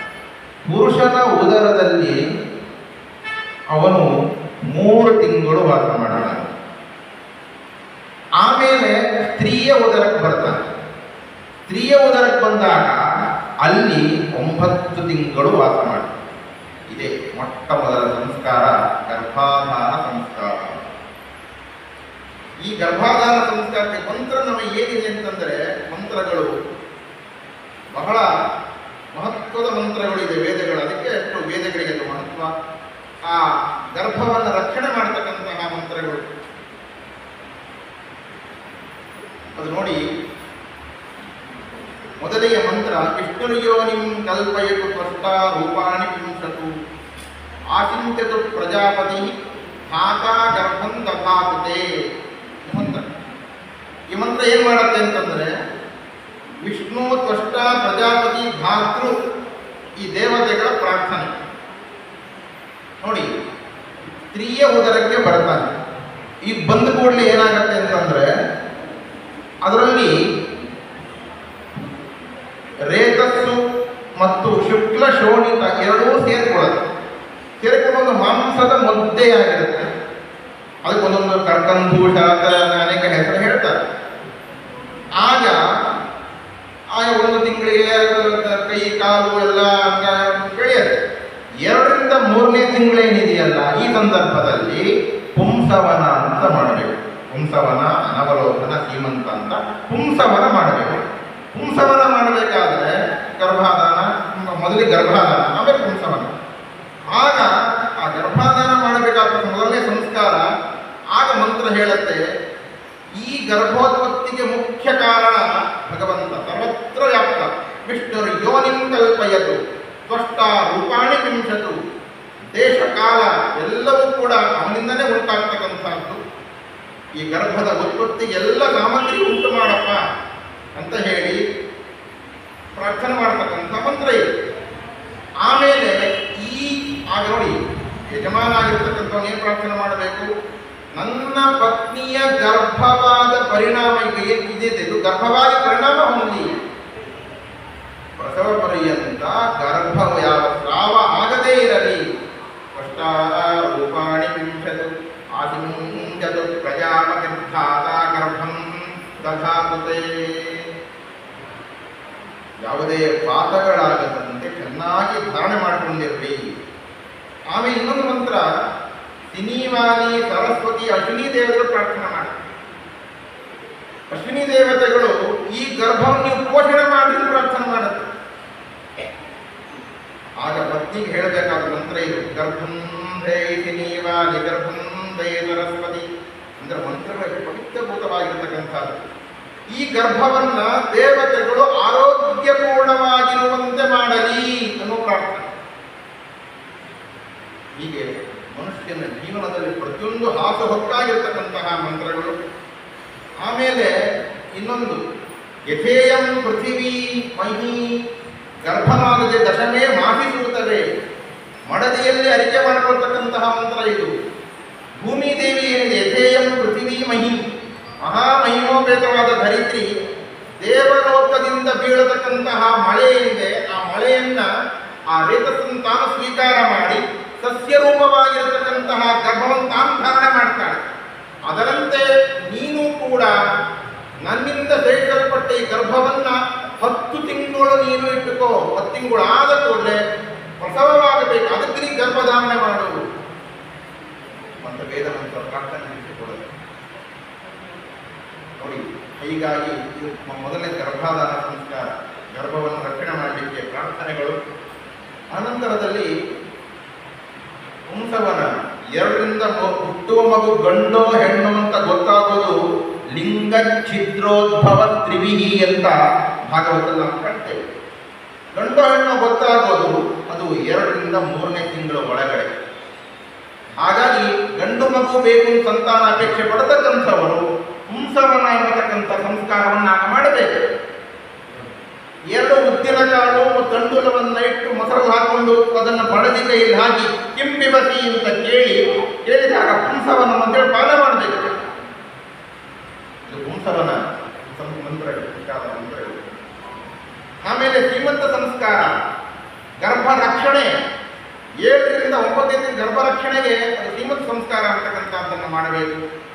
ಹೀಗಾಗಿ ಎಲ್ಲ ಮಂತ್ರಗಳು ಕೂಡ ಜೀವನದಲ್ಲಿ ಹಾಸುಹೊಕ್ಕಾಗಿವೆ. ಆಮೇಲೆ ಶ್ರೀಮಂತ, ಆಮೇಲೆ ಅನವಲೋಕನ, ಇಷ್ಟ ಆದ ಕೂಡಲೇ ಮಗು ಹೊರಪ್ರಪಂಚಕ್ಕೆ ಬರುತ್ತೆ. ಹೊರಪ್ರಪಂಚಕ್ಕೆ ಬಂದ ಕೂಡಲೇ ಆಗ ಮಾಡ್ತಕ್ಕಂಥ ಜಾತಕರ್ಮ ಸಂಸ್ಕಾರ ಅಂತ, ಅದಕ್ಕೂ ವೇದ ಮಂತ್ರ ಚೆನ್ನಾಗಿ ತಿಳಿಸಿಕೊಡುತ್ತೆ ನೋಡಿ. ಜಾತಕರ್ಮ ಮಗು ಹುಟ್ಟಿದ ಕೂಡಲೇ ಆ ಗಂಡು ಮಗು ಅಂತ ಗೊತ್ತಾದರೆ ಸಚೇಲ ಸ್ನಾನ ಮಾಡಬೇಕು. ಜಾತ ಮಾತ್ರೆ ಪುತ್ರೇ ಪಿತಾ ನದ್ಯಾದ ಉದನ್ಮುಖ ಸ್ನಾತ್ವ. ಆಗಲೇ ಮಗು ಹುಟ್ಟಿದ ಕೂಡಲೇ ಜಾತಕರ್ಮ ಮಾಡಬೇಕು. ಹುಟ್ಟಿದ ಕೂಡಲೇ ಅಂತಂದ್ರೆ ಆಗ ತಾಯಿ ತನ್ನ ಸ್ತನಪಾನ ಹಾಲನ್ನ ಮಕ್ಕಳಿಗೆ ಕುಡಿಸಿರ್ಬಾರ್ದು, ಆಗಲೇ ಜಾತಕರ್ಮ ಮಾಡಬೇಕು. 4 ಛೇದನ ಮಾಡಿರಬಾರ್ದು. 4 ಛೇದನ ಮಾಡಿದ್ರೆ ಜಾತಕ ಇಲ್ಲಾಂದ್ರೆ ಜಾತಕ ಇರೋದಿಲ್ಲ. ಹಾಗಾಗಿ ಆಗ ನೋಡಿ ಎಲ್ಲ ವೇದನನ್ನು ತಿಳಿಸಿಕೊಡೋದು, ಪ್ರತಿಯೊಂದು ತಿಳಿಸಿಕೊಡೋದು. ಜಾತಕರ್ಮ, ಮೇಧಾನ, ಆಮೇಲೆ ಜೇನುತುಪ್ಪ, ತುಪ್ಪ ಎರಡನ್ನೂ ಮಗುವಿಗೆ ತಿನ್ನಿಸುವ ಒಂದು ಮಂತ್ರ. ಪ್ರತೇದದ ವಿಪದನು ಘೃತಸ್ಯ ವೇದಂ ಸವಿತಾ ಪ್ರಸೂತಂ ಮಘೋನ ಆಯುಷ್ಮಾನ್ ಗುಪ್ತೋ ದೇವತಾಭಿಃ. ಮಂತ್ರಗಳು ನಮ್ಮ ಜೀವನದಲ್ಲಿ ಪ್ರತಿಯೊಂದು 16 ಸಂಸ್ಕಾರ ಶರೀರಕ್ಕೆ ಆಗುತ್ತೆ. ಅಂತಹ ಶರೀರ ಪವಿತ್ರವಾಗಿರಬೇಕಂದ್ರೆ ವೇದ ಮಂತ್ರಗಳು ಬಹಳ ಅತ್ಯವಶ್ಯ. ಅಂತಹ ಆಯಿತು, ಜಾತಕರ್ಮವಾಯಿತು, ನಾಮಕರಣವಾಯಿತು. ಆಮೇಲೆ ಅನ್ನಪ್ರಾಶನ, ಅನ್ನಪ್ರಾಶನಕ್ಕೂ ಮಂತ್ರ. ಅನ್ನಪತೇನೋದೆ, ಆಗ ಮಾತೃಗರ್ಭ ಮಲಪ್ರಾಶನ, ಗರ್ಭದ ಒಳಗಡೆ ಇದ್ದಾಗ ಮಗು ಸ್ವತಂತ್ರವಾಗಿರುತ್ತೆ. ಯಾವಾಗ ಸ್ವತಂತ್ರ ಬಿಡಿ, ಅದು ಬೇರೆ ವಿಚಾರ. ಒಳಗಡೆ ಪಂಜರದ ಒಳಗಡೆ ಪಕ್ಷಿ ಇದ್ದಂತೆ ಒಳಗಡೆ ಇರುತ್ತೆ.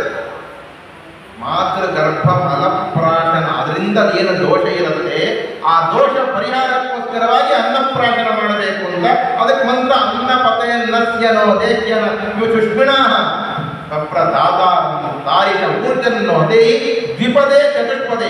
ಈ ನೀನು ತಿನ್ನುವ ಅನ್ನ ಏನಿದೆ, ಈ ಅನ್ನ ಕೊನೆಯ ತನಕ ನಿನಗೆ ಅದು ರಕ್ಷಣೆಯನ್ನು, ಶರೀರ ಪೋಷಣೆಯನ್ನು ಮಾಡಿ, ರಕ್ಷಣೆಯನ್ನು ಮಾಡಿ, ಯಾವುದೇ ಥರ ರೋಗ ಬರುವುದು ಬೇಡ. ಆಮೇಲೆ ದ್ವಿಪದೇ ಚತುಷ್ಪದೇ, 2 ಪಾದ ಇರತಕ್ಕಂತಹ ಜೀವರಿಗೆ, 4 ಪಾದ ಇರತಕ್ಕಂತಹ ಜೀವಿಗಳಿಗೆ ನೀನು ಉಪಕಾರಕನಾಗು ಈ ಅನ್ನವನ್ನು ತಿಂದು. ಚೆನ್ನಾಗಿ. ಆಮೇಲೆ ಚೂಡಾಕರಣ ಸಂಸ್ಕಾರ, ಅದಕ್ಕೂ ಕೂಡ ಎಷ್ಟು ಮಹತ್ವ. ಅದು ವೇದ ಹೇಳುತ್ತೆ, ಚೂಡಾಕರ್ಮದಲ್ಲಿ ಕೇಶ ಓಪನ ಮಾಡಬೇಕಲ್ಲ, ಅದನ್ನು ಕೇಶವ ಕತ್ರಿಗೂ ಒಂದು ಪೂಜೆ ಉಂಟು. ಕತ್ರಿ ಪೂಜೆ ಮಾಡಿ ಆಮೇಲೆ ಅದು ವೇದ ಮಂತ್ರ ಹೇಳುತ್ತೆ. ಶುರಿಗೆ ತಂದು ಸ್ಮೃತಿಗಳು, ಶುರಿಗೆ ಮಹಾದೇವಿ ಅಂತ ಪ್ರಾರ್ಥನೆ ಮಾಡಿ ಶುರಿಕಾದಿಂದ ಕರ್ತನ ಮಾಡಬೇಕು ಕೇಶವನ್ನು. ಅದಕ್ಕೊಂದು ಮಂತ್ರ, ಅದಿತಿ ಕೇಶಾಮ ಪತ್ವಾಪಗುಂದಂತು ವರ್ಜಸೆ. ಆ ಕ್ಷುರಿಕಾ ಪ್ರಾರ್ಥನೆ ಇದೆ. ಒಪನ ಮಾಡಬೇಕಾದರೆ ಆ ತಲೆಗೆ ಶರೀರಕ್ಕೆ ಗಾಯ ಆಗುವುದು, ನೋವಾಗುವುದು ಬೇಡ. ಅದಿತಿ ಕೇಶಾಮ ಪತ್ವಾಪಗುಂದಂತು ವರ್ಜಸೆ ಏನ ಒಪತ್ ಸವಿತಾ ಕ್ಷುರೇಣ ಸೋಮಸ್ಯ ರಾಜ್ಞವರ್ಣಸ್ಯ ವಿದ್ವಾನ್. ಹೀಗೆ ಆ ಪ್ರಾರ್ಥನೆಗೆ ಕೋಶಥೇತ್ರಾಯ ಸ್ವೈನಂ ಸ್ವಧಿತೆ ಮೈ ಸ್ವಧಿತೆ ಮಾ ಏನಂ ಹಿಂಸೀಹಿ. ಅಂದರೆ ವೇದಗಳು ಇಷ್ಟು ಮಹತ್ವ ಯಾಕೆ ಪಡೆದಿದ್ದಂದರೆ ಮನುಷ್ಯನ ಜೀವನಕ್ಕೆ ಪ್ರತಿಯೊಂದು ಸಂದರ್ಭದಲ್ಲಿಯೂ ಕೂಡ ವೇದಗಳ ಅತ್ಯವಶ್ಯ ಇದೆ ನೋಡಿ ಮನುಷ್ಯ. ಆಮೇಲೆ ಸರಿ, ಉಪನಯನಕ್ಕೂ ಹಾಗೇನೆ. ಉಪನಯನದಲ್ಲಿ ಏನು, 2ನೇ ಜನ್ಮ, ಗಾಯತ್ರಿ ಮಂತ್ರ ಉಪದೇಶ, ಚತುರ್ವಿಂಶತ್ತಕ್ಷರ ಗಾಯತ್ರಿ ಮಂತ್ರಾಚರಣ ಯೋಗ್ಯತಾ ಸಿದ್ಧಾರ್ಥಂ ಸಂಕಲ್ಪ ಮಾಡ್ತೇವೆ. ವಿಜತ್ವ ಸಿದ್ಧ ಸಕಲ ವೇದಾಧ್ಯಯನ ಅಧಿಕಾರ ಯೋಗ್ಯತಾ ಸಿದ್ಧಾರ್ಥಂ ಅಂತ ಹೇಳಿ ಸಂಕಲ್ಪವನ್ನು ಮಾಡಿ ಉಪನಯನವನ್ನು ಮಾಡ್ತೇವೆ. ಮಕ್ಕಳಿಗೆ ಗುರುಗಳ ಹತ್ತಿರ ಕರ್ಕೊಂಡು ಹೋಗುವ ಸಂಸ್ಕಾರ ಉಪನಯನ, ಗಾಯತ್ರಿ ಮಂತ್ರೋಪದೇಶ. ಅದರಲ್ಲಿಯೂ ಕೂಡ ನೋಡಿ, ಮೇಧಾಂ ಮಹ್ಯಂ ಅಂಗಿರಸೋ ಮೇಧಾಂ ಸಪ್ತ ಋಷಯೋದದು. ಸಪ್ತ ಋಷಿಗಳು ಎಲ್ಲ ಕೂಡ ಮೇಧ ಅಂದ್ರೆ ಒಳ್ಳೆ ತಿಳುವಳಿಕೆಯನ್ನು ಕೊಡಲಿ ಅಂತ ಕೊನೆಯ ಸಂಸ್ಕಾರ ಅಷ್ಟು ಮಹತ್ವದ್ದು. ಆಮೇಲೆ ಅನಂತರ ಗುರುಕುಲವಾಸ ಪೂರೈಸಿಕೊಂಡು ಸಮಾವರ್ತನ ಸಂಸ್ಕಾರ. ಗುರುಕುಲವಾಸ ಆದ ಮೇಲೆ 74 ಮಹಾವ್ರತ, ಮಹಾನಾಮ್ಯ ವ್ರತ, ಮಹಾವ್ರತ, ಉಪನಿಷತ್ ವ್ರತ, ಗೋದಾನ ವ್ರತ, ಇಷ್ಟು ಪೂರೈಸಿಕೊಂಡು ಸಮಾವರ್ತನ. ಆಮೇಲೆ ವಿವಾಹ, ಕೊನೆಯ ಸಂಸ್ಕಾರ ವಿವಾಹ, ಶರೀರಕ್ಕೆ.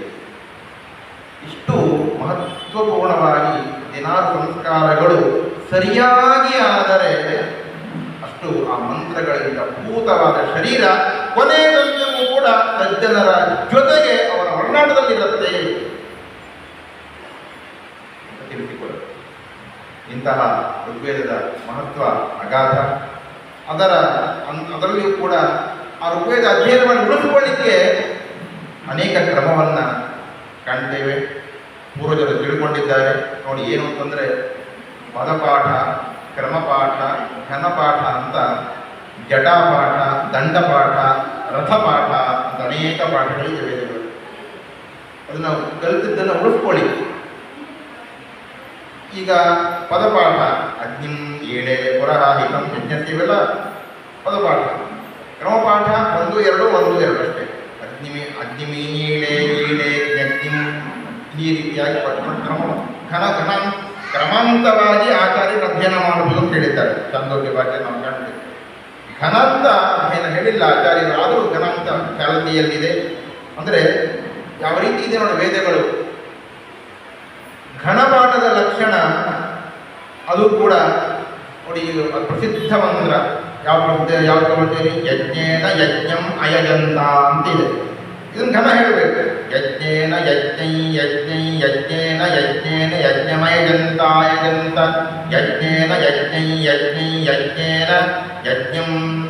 ಇದು ಘನ. ಅಂದರೆ ಸಾಮಾನ್ಯವಾಗಿ ನಾವು ಮೊನ್ನೆ ಹೇಳಿದ್ದೆ, 1ನೇ ಪದವನ್ನು 1 ಸಲ, 2ನೇ ಪದವನ್ನು 2 ಸಲ, 1ನೇ ಪದವನ್ನು 2 ಸಲ, 2ನೇ ಪದವನ್ನು 1 ಸಲ, 3ನೇ ಪದವನ್ನು 2 ಸಲ, ಮತ್ತೆ 2ನೇ ಪದವನ್ನು 1 ಸಲ, 1ನೇ ಪದವನ್ನು 2 ಸಲ, ಮತ್ತೆ 2ನೇ ಪದವನ್ನು 1 ಸಲ, 3ನೇ ಪದವನ್ನು 1 ಸಲ. ಇದು ಘನದ ಲಕ್ಷಣ. ಇದು ಕ್ರಮ. ಇನ್ನು ದಂಡಪಾಠ ಅಂತಿದೆ. ದಂಡ ಅಂದರೆ ಕೆಳಗಡೆಯಿಂದ ಮೇಲೆ ಬರುತ್ತೆ. ಯಜ್ಞೇನ ಯಜ್ಞಮಯಜಂತ ದೇವಾಸ್ತಾನಿ ಧರ್ಮಾಣಿ ಪ್ರಥಮಾನ್ಯಾಸನ್. ಇನ್ನ ಒಂದು ಪದಪಾಠ ಮಾಡ್ಕೊಂಡು ಹೋಗೋದು. ಯಜ್ಞೇನ ಯಜ್ಞಂ ಯಜ್ಞೈ ಯಜ್ಞೇನ ಯಜ್ಞೇನ ಯಜ್ಞಂ ಯಜ್ಞಮಯಜಂತ ಅಯಜಂತ ಯಜ್ಞೈ ಯಜ್ಞೇನ. ದಂಡಪಾಠ ಕೊನೆಯಿಂದ ಮತ್ತೆ ಬರಬೇಕು. ಯಜ್ಞೇನ ಯಜ್ಞಮಯಜಂತ ದೇವಾಸ್ತ ಆಸನ್ ಪ್ರಥಮಾನಿ ಧರ್ಮಾಣಿ ತಾನಿ ದೇವಾ ಅಯಜಂತ ಯಜ್ಞೈ ಯಜ್ಞೇನ. ಹಿಂಗೆ ಕೊನೆಯಿಂದ ದಂಡಪಾಠ. ಈ ರಥಪಾಠ ಅಂತ ಒಂದಿದೆ. ರಥಪಾಠ ಅಂತಂದ್ರೆ ಮೊದಲನೇ ಮಂತ್ರ 1 ಪದ, 2ನೇ ಮಂತ್ರದ ಇನ್ನೊಂದು ಪದ.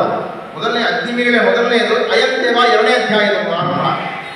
ಹಾಗೆ ಅದನ್ನು ಒಟ್ಟಿಗೆ ಅನೇಕ ತರಹದ ರೀತಿಯಲ್ಲಿ ವೇದಗಳನ್ನು ಉಳಿಸಿಕೊಳ್ಳಿಕ್ಕೆ ಪೂರ್ವಜರು ಕಂಡುಕೊಳ್ಳತಕ್ಕಂತಹ ಕ್ರಮಗಳಿವೆಲ್ಲ.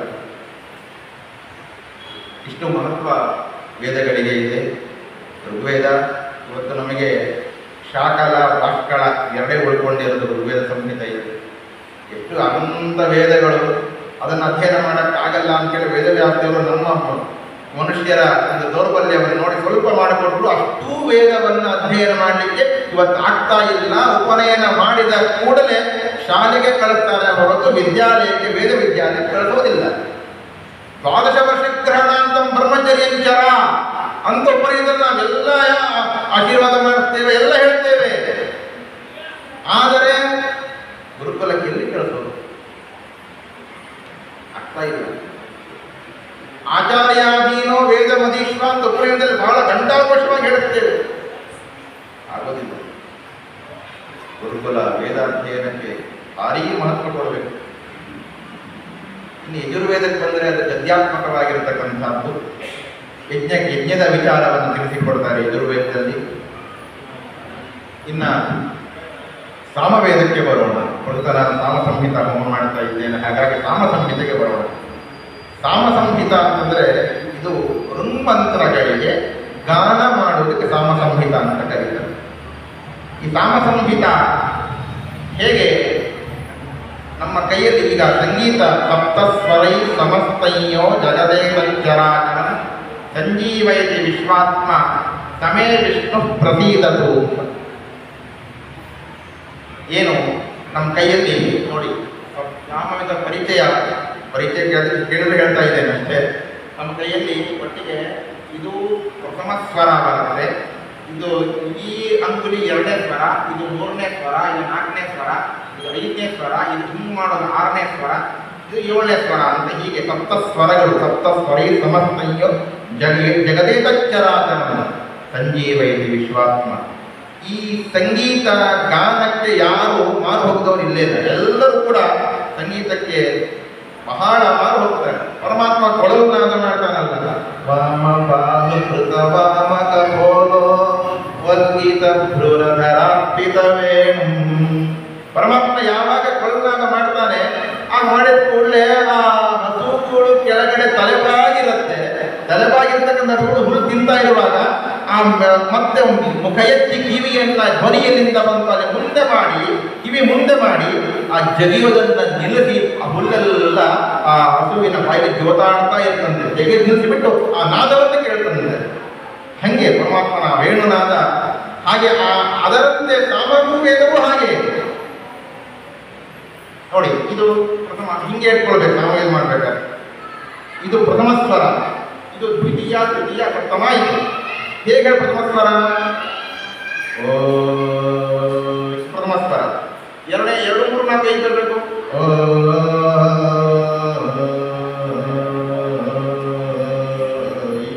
ಹೀಗೆ ನಿಧಾನವಾಗಿ ಇಳಿತಾ ಬರಬೇಕು ಸಾಮವೇದ. ಅದಕ್ಕೆ ಆಚಾರ್ಯರು ಛಾಂದೋಗ್ಯ ಭಾಷೆಯಲ್ಲಿ ಪ್ರದ್ಯುಮ್ನಾದಿ ಸ್ವರೂಪೇಣ ಹಿಂಕಾರಾದ್ಯಾಪಿದಂ ಹರಿಂ ಸಮಸ್ತ ಸಾಮಗಂ ವಂದೇ ಸಾಮನಾಮಾನ ಈಶ್ವರಂ. ಆಚಾರ್ಯ ತಿಳಿಸಿಕೊಡ್ತಾರೆ. ಹಿಂಕಾರಾದಿ ಸಪ್ತ ಸಾಮಗಳು ಅಗಾಧವಾಗಿದೆ.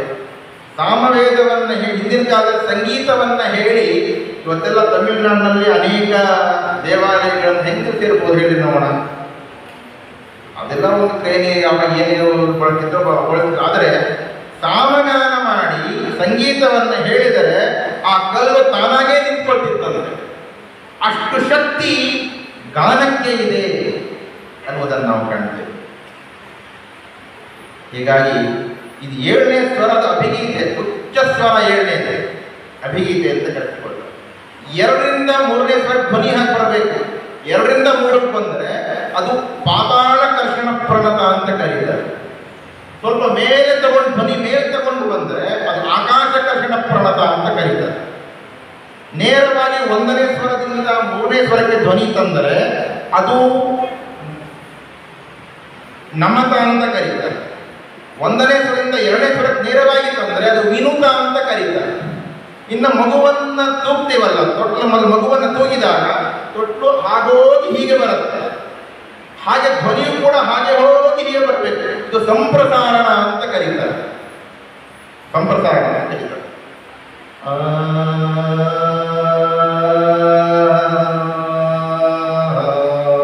ಅಯ್ಯೋ ಹೀಗೆ ಬರುತ್ತೆ ನೋಡಿ ಧ್ವನಿ. ಹೀಗೆ ಅನೇಕ ವಿಚಾರಗಳಿದೆ ವೇದಗಳಲ್ಲಿ.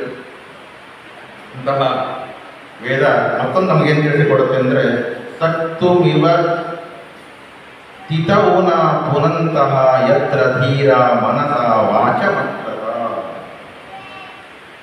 ತತ್ವಜ್ಞಾನಿಗಳನ್ನು ಹುಡುಕೊಂಡು ಹೋಗಬೇಕಾದ್ರೆ ನಾವು ಕೂಡ ಹೇಗಿರಬೇಕು? ನಮ್ಮ ಮನಸ್ಸಿನಲ್ಲಿ ಇರತಕ್ಕಂತಹ ಕೆಟ್ಟ ಕೊಳೆಯ ಕಳೆಯನ್ನು ತೆಗಿತಕ್ಕಂಥವರು ಜ್ಞಾನಿಗಳು. ಹಾಗೆ ಉಪದೇಶ ಮಾಡಿ ನಮಗೇನು ಮಾಡ್ತಾರೆ ಅಂತಂದರೆ ಎಲ್ಲ ನಮ್ಮ ಮನಸ್ಸಿನ ಕೆಟ್ಟ ಭಾವನೆಗಳನ್ನು ಜರಡಿ ಹಿಡಿದು ಎಲ್ಲ ಮೇಲಿಂದ ಕಸ ಎಲ್ಲ ಬಿಸಾಕಿ ಶುದ್ಧವಾದ ರೀತಿಯಲ್ಲಿ ಸನ್ಮಾರ್ಗವನ್ನು ತೋರ್ತಾರೆ. ಅದಕ್ಕೆ ಸಕ್ತುಮಿವ ತಿತವು ಅಂದರೆ ಜರಡಿ, ತಿತವು ಸಕ್ತುಮಿವ ತಿತವುನ. ಅದರಿಂದ ಹಿಟ್ಟು ಯಾವ ರೀತಿ ಕೆಳಗಡೆ ಬೀಳತ್ತೋ ಹಾಗೆ ನಮ್ಮವು ಕೂಡ ಕಲ್ಲೆಲ್ಲ ಜಡಿ ಉಳ್ಕೊಳ್ಳುತ್ತೆ, ಅದನ್ನು ಬಿಸಾಕಿ ಬಿಡ್ತಾರೆ. ಹಾಗೆ ನಮಗೆ ಜ್ಞಾನಿಗಳು ಉಪದೇಶಕರು ನಮಗೆ ಏನು ಮಾಡ್ತಾರೆ ಅಂತಂದರೆ ನಮ್ಮ ಮನಸ್ಸಿರ್ತಕ್ಕಂತಹ ದುರ್ಭಾವನೆಗಳನ್ನು ದೂರ ಮಾಡಿ ಜರಡಿ ಹಿಡಿದು ಒಳ್ಳೆಯ ತತ್ವಜ್ಞಾನವನ್ನು ಕೊಡ್ತಾರೆ. ಈ ವೇದಮಂತ್ರ ಅನೇಕ ಸತ್ಯತೆ ತಿಳಿಸಿಕೊಡುತ್ತದೆ. ಅಂತಹ ಚತುರ್ವೇದಗಳು ನಮಗೆ ಜೀವನದ ನಿತ್ಯದಲ್ಲಿಯೂ ಕೂಡ ಆ ಮಂತ್ರಗಳ ಅತ್ಯ ಎಷ್ಟು ಶತಮಾನ ಭವತಿ ಶತಾಯು ಪುರುಷ ಯತೇಂದ್ರಿಯ ಆಯುಷ್ ದೇವೇಂದ್ರಿಯ ಪ್ರತಿಷ್ಠತಿ ಎಂಬುದಾಗಿ ನಮಗೆ ಉಪದೇಶ ಮಾಡುತ್ತೆ ವೇದ. ಅಗ್ನಿಮೇಳೆ ಇನ್ನೊಂದು ಮಹತ್ವದ ಮಾತನ್ನು ನಾನು ಹೇಳ್ತೇನೆ. ಆರಂಭ ಅಕಾರ, ಋಗ್ವೇದದ ಮೊದಲನೇ ಅಕ್ಷರ ಅಕಾರ, ಕೊನೆ ಅಕ್ಷರ ಯಾವುದು? ತಿ. ಸಮಾನೀವಾಗೋ ಸಮಾನ ಹೃದಯ ನಿವಹ ಸಮಾನಮಸ್ತು ಮನೋ ಯಥಾ ವಸ್ತು ಸಹಸತಿ. ಅಂದರೆ ಈ ಮೊದಲನೆಯದು ಅಕಾರ, ಎರಡನೇದು ಇಕಾರ, ಕೊನೆಯದು. ಆ ಅಂತ್ಯಗೊಂಡ ಇಕಾರದಿಂದಲೇನೆ ವಿಷೇತ್ವೋರ್ಜೇತ್ವ ವಾಯವಸ್ಥೋ ವಾಯವಸ್ಥದೇವೋ ವತ್ಸವಿತ ಯಜುರ್ವೇದ ಆರಂಭವಾಗಿದೆ. ಯಜುರ್ವೇದ ಕೊನೆಯ ಅಕ್ಷರ ಯಾವುದು? ವಶವೋ ವೈಸ ಪುತ್ರೋ ಬಂಧು. ಉಕಾರ ಕೊನೆ, ಉಕಾರ ಕೊನೆ. ಅಕಾರ ಇಕಾರ ಯಜುರ್ವೇದ, ಯಜುರ್ವೇದದ ಕೊನೆಯದು ಉಕಾರ. ಈ ಋಗ್ವೇದದ ಮೊದಲನೆಯ ಅಕಾರ, ಯಜುರ್ವೇದದ ಕೊನೆಯ ಉಕಾರ ಸೇರಿಸಿದ್ರೆ ಗುಣಸಂಧಿ ಆತ್ಗುಣ ಅವರ್ಣ ದಜಿಪರೆ ಪೂರ್ವರೆ ಗುಣ ಆದೇಶಸ್ಯ. ಹಾಗೇನಾಯ್ತು? ಅಕಾರ ಉಕಾರ ಓಕಾರ ಓಕ್ನಾಯ್. ಅಲ್ಲಿಂದ ಸಾಮವೇದ ಆರಂಭವಾಗಿದೆ. ಹೀಗೆ ವೇದತ್ರಯೀಗಳು ಕೊನೆಯದು ಮಕಾರ ಸಾಮವೇದದಲ್ಲಿ. ಈ ರೀತಿಯಾಗಿ ವೇದಗಳ ಒಂದು ಮಹತ್ವ ಅಡಗಿದೆ. ಅದಕ್ಕೊಂದಕ್ಕೊಂದು ಎಂತಹ ಸಂಬಂಧ. ಯಜ್ಞ ನಡಿಬೇಕಾದರೆ ಎಲ್ಲವೂ ಬೇಕು. ಋಗ್ವೇದ ದೇವತೆಗಳ ಆಹ್ವಾನಕ್ಕೆ, ಮಂತ್ರ ಯಜ್ಞ ವಿಧಾನಕ್ಕೆ ಯಜುರ್ವೇದ, ಹನುಮಂತಳಿಗೆ ಗಾನ, ಹೋತ ಉದ್ಗಾತ ಅಧ್ವರ್ಯು ಬ್ರಹ್ಮ. ಹೀಗೆ ಯಜ್ಞಕ್ಕೆ ಬೇಕಾಗುತ್ತೆ. ಆ ರೀತಿಯಲ್ಲಿ ಇಲ್ಲಿ ಚತುರ್ವೇದ ಯಜ್ಞ ನಡೀತಾ ಇದೆ ಏಕಕಾಲಕ್ಕೆ. ಅದನ್ನು ಕಣ್ತುಂಬಿಕೊಳ್ಳುವುದು ಬಹಳ ಯೋಗ್ಯ ದೊಡ್ಡ ಸಾಧನೆ. ಈ ಸೌಭಾಗ್ಯ ಬಂದದ್ದು ಹೇಗೆ ಅಂತಂದರೆ ಉಗ್ರರದ ಶಾಂತಿ ಇಷ್ಟೆಲ್ಲ ಅವಕಾಶ ಮಾಡಿಕೊಟ್ಟಿದೆ. ಮಹಾಜ್ಞಾನಿಗಳು ಬರ್ತಾರೆ, ಉಪನ್ಯಾಸ ಮಾಡ್ತಾರೆ, ಪಾರಾಯಣ ಮಾಡ್ತಾರೆ. ಅಲ್ಲಿ ಬರೆದಿದ್ದಾರೆ ಯಜ್ಞದಾನ ತಪಃಕರ್ಮ ನತ್ಯಾಜ್ಯಂ ಕಾರ್ಯಮೇವಚ ಅಂತ ಅಲ್ಲಿ ಬರೆದಿದ್ರೆ ಶ್ರವಣಾದಿ ವಿನಾನೈವ ಕಣಂ ತಿಷ್ಟೇ ದಪಿಕ್ವಜಿತ್ ಇಲ್ಲಿ ಬರೆದಿದ್ದಾರೆ. ವಿಹಿತವಾದ ರೀತಿಯಲ್ಲಿ ತಿಳಿಸಿಕೊಡ್ತಾರೆ. ಹಾಗಾಗಿ ಇಂತಹ ಶ್ರೇಷ್ಠವಾಗಿರ್ತಕ್ಕಂತಹ ಯಜ್ಞ, ವಿಶೇಷವಾಗಿ ಶ್ರೀಪಾದಂಗಳವರ ಅನುಗ್ರಹಕ್ಕೆ ಪಾತ್ರರಾಗಿರ್ತಕ್ಕಂತಹ ಶ್ರೀಯುತ ಕಟ್ಟಿಯಾಚಾರ್ಯರು ಎಲ್ಲರಿಗೂ ಕೂಡ ಒಂದು ಪರೋಪಕಾರ, ಒಂದು ಬುದ್ಧಿಯಿಂದ ಎಲ್ಲರೂ ಪುಣ್ಯ ಸಂಪಾದನೆ ಆಗಬೇಕು ಅಂತ ಈ ಕಾರ್ಯಕ್ರಮವನ್ನು ಹಮ್ಮಿಕೊಂಡು ವಿಶೇಷವಾಗಿ ಪ್ರವೃತ್ತರಾಗಿದ್ದಾರೆ. ಪೂರ್ಣಾಹುತಿ ಹಾಕಲಿಕ್ಕೆ ಆ ಪೂರ್ಣಾಹುತಿಯಲ್ಲ ವಿಶೇಷವಾಗಿ ಕರ್ಮ ಸಮರ್ಪಣೆಗೆ ಪರಪೂಜ್ಯ ಮಹಾಸ್ವಾಮಿಗಳ ದಿಗ್ವಿಜಯವಾಗ್ತಾ ಇದೆ. ಅವ್ರ ವಿಶೇಷ ಅನುಗ್ರಹ ಹೇಗೆ ಅಂತಂದರೆ ಮಹಾಭಾರತದ ಒಂದು ಮಾತನ್ನು ನಾವು ಕಾಣ್ತೇವೆ.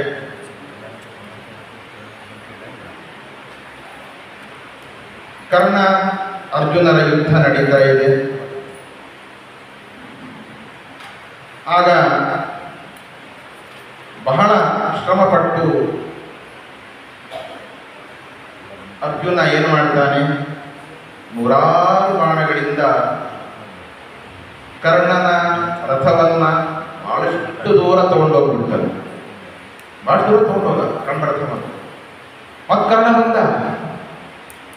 ಕರ್ಣ ಬಂದು ಏನು ಮಾಡ್ತಾನೆ ಅಂತಂದ್ರೆ, ಒಂದೇ ಒಂದು ಬಾಣದಿಂದ ಅರ್ಜುನನ ರಥವನ್ನ 1 ಇಂಚು ಸರಿಸ್ತಾನೆ. ಒಂದೇ ಒಂದು ಇಂಚು ಸರಿಸ್ತಾನೆ. ಒಂದೇ ಒಂದು ಇಂಚು. ಆಗ ಕೃಷ್ಣ ಪರಮಾತ್ಮ ಕುದುರೆ ಏನು ಹಿಡ್ಕೊಂಡಿದ್ನಲ್ಲ ಆ ಹಗ್ಗ, ಅದನ್ನ ಬಿಟ್ಟು ಎದ್ದು ನಿಂತು ಕರ್ಣನಿಗೆ ಜೋರಾಗಿ ಚಪ್ಪಾಳೆ ಕೊಡ್ತಾನೆ. ಕರ್ಣ, ನೀ ಮಹಾಪರಾಕ್ರಮಿ. ಶಭಾಷ್ಗಿರಿಯನ್ನ ಕೃಷ್ಣ ಯಾರಿಗೆ ಕೊಟ್ಟ? ಅರ್ಜುನನಿಗೆ ಕೊಟ್ಟಿಲ್ಲ. ಯಾರಿಗೆ ಕೊಟ್ಟ? ಕರ್ಣನಿಗೆ ಕೊಟ್ಟ. ಯಾಕೆ ಕೊಟ್ಟ? ಅರ್ಜುನ ಸಿಟ್ಟು ಬಂತು ಅರ್ಜುನನಿಗೆ. ಅಲ್ಲ, ನಾನು ಅಷ್ಟು ದೂರ ಕರ್ಣರಥವನ್ನ ಬಾಣಗಳಿಂದ ನಾನು ಕಳಿಸಿದ್ದೇನೆ, ನೀನು 1 ಇಂಚು ಸರಿಸಿದ್ದಕ್ಕೆ ನೀನು ಚಪ್ಪಾಳೆ ತಟ್ಟಲ್ಲ ಅವನಿಗೆ, ಏನಪ್ಪ ಕೃಷ್ಣ? ಸಿಟ್ಟಿಗೆ ಬಂದ ಅರ್ಜುನ. ಕೃಷ್ಣ ಸಮಾಧಾನ ಮಾಡಿದ, ನೋಡಪ್ಪ, ನೀನು ಕರ್ಣನ ರಥವನ್ನ ದೂರ ಸರಿಸಿದ್ದು ಅದೇನು ದೊಡ್ಡದಲ್ಲ. ಯಾಕೆ ಗೊತ್ತಾ? ಯಾವುದೋ ಕಟ್ಟಿಗೆಯಿಂದ ಮಾಡಿದ ರಥ. ಈ ರಥ ನೋಡು, 50 ಕೋಟಿ ಯೋಜನ ವಿಸ್ತಾರವಾಗಿರ್ತಕ್ಕಂತಹ ಭೂಮಂಡಲಕ್ಕಿಂತಲೂ ಭಾರ ಇರತಕ್ಕಂತಹ ರಥ ಇದು. ಅಷ್ಟೇ ಅಲ್ಲ, ಮಹತೋಭಾರನಾದ ನಾನು ಈ ರಥದಲ್ಲಿ ಕೂತ್ಕೊಂಡಿದ್ದೇನೆ. ಯಾರಿಂದಲೂ ಎತ್ತಲು ಸಾಧ್ಯ ಇಲ್ಲದಿರತಕ್ಕಂಥ ಗಾಂಡೀವ ಧನಸ್ಸು ನಿನ್ನ ರಥದಲ್ಲಿದೆ, ನೀನು ಹಿಡ್ಕೊಂಡಿದೀಯ, ನೀನಿದೀಯ. ಅಷ್ಟೇ ಅಲ್ಲ, ಮಹತ್ತತ್ವನಕ ವ್ಯಾಪ್ತಿ ಇರತಕ್ಕಂತಹ ವಾಯುದೇವರು, ಹನುಮಂತೇವರಿದ್ದಾರೆ ಭುಜದಲ್ಲಿ ಅಲ್ವಾ? ಇಷ್ಟೆಲ್ಲ ಭಾರ ಇರತಕ್ಕಂತಹ ರಥವನ್ನು 1 ಇಂಚು ತರುತ್ತ ಕಾರಣ ಅಂತಂದ ಮೇಲೆ ದೊಡ್ಡದಲ್ಲಪ್ಪ ಅಂತ ಹೇಳಿ ಚಪ್ಪಾಳೆ ತಟ್ಟುತ್ತಾನೆ. ಚಪ್ಪಾಳೆ ಅಂದ್ರೇನು? ಒಂದು ಅನುಗ್ರಹ, ಚಪ್ಪಾಳೆ. ಅದೇ ರೀತಿಯಾಗಿ ಹಾಗೆ ವಿಶೇಷವಾಗಿ ಶ್ರೀಪಾದಂಗಳವರ ಕೃಷ್ಣ ಚಪ್ಪಾಳೆ ತಟ್ಟಿದ ಕರ್ಣನಿಗೆ, ಹಾಗೆ ಶ್ರೀಪಾದಂಗಳವರು ಕಟ್ಟಿಯಾಚಾರ್ಯರಿಗೆ ಅನುಗ್ರಹ ಮಾಡಲಿಕ್ಕೆ ಬರ್ತಾ ಇದ್ದಾರೆ. 1 ಇಂಚು ತರುತ್ತ ಅರ್ಜುನ ಬಹಳ ಮಾಡಿದ, ಹಾಗೆ ತಟ್ಟಲಿಲ್ಲ. ಹಾಗಾಗಿ ಶ್ರೀಪಾದಂಗಳವರ ವಿಶೇಷ ಅನುಗ್ರಹ ಈ ಒಂದು ಕಾರ್ಯಕ್ರಮಕ್ಕೆ ಆಗೋದಿದೆ. ಅನ್ನದಾನ, ಜ್ಞಾನದಾನ ವಿಶೇಷವಾಗಿ ನಡೀತಾ ಇದೆ. ಆ ರೀತಿಯಲ್ಲಿ ಅಂತಹ ಕಾರ್ಯಕ್ರಮ ಪೂರ್ಣ ಯಶಸ್ವಿಯಾಗಿ ಆಗುತ್ತೆ ಅನ್ನೋ ಸಂದೇಹವೇ ಇಲ್ಲ ಎಂಬುದಾಗಿ ಹೇಳುತ್ತಾ, ಈ ಉಗ್ರವ್ರತ ಶಾಂತಿ 60ಕ್ಕೆ ಅರಳು ಮರಳು ಅಂತೇವೆ, ಮರಳಿ ಅರಳುವ ಕಾರ್ಯಕ್ರಮ ಆಗಲಿ ಎಂಬುದಾಗಿಯೂ ಕೂಡ ನಾವು ಕೂಡ ಹೇಳುತ್ತಾ, ಹೀಗೆ ಆಚಾರ್ಯರಿಗೆ 70 ವರ್ಷ ಶಾಂತಿ, 80 ವರ್ಷ ಶಾಂತಿ, ಶತಾಭಿಷೇಕವೂ ಕೂಡ ನಿರ್ವಿಘ್ನವಾಗಿ ನಡೆಯಲಿ ಎಂಬುದಾಗಿ ನಾವು ಕೂಡ ಪ್ರಾರ್ಥನೆ ಮಾಡುತ್ತಾ 2 ಮಾತನ್ನು ಸಮರ್ಪಣೆ ಮಾಡ್ತೇವೆ. ಶ್ರೀಕೃಷ್ಣ.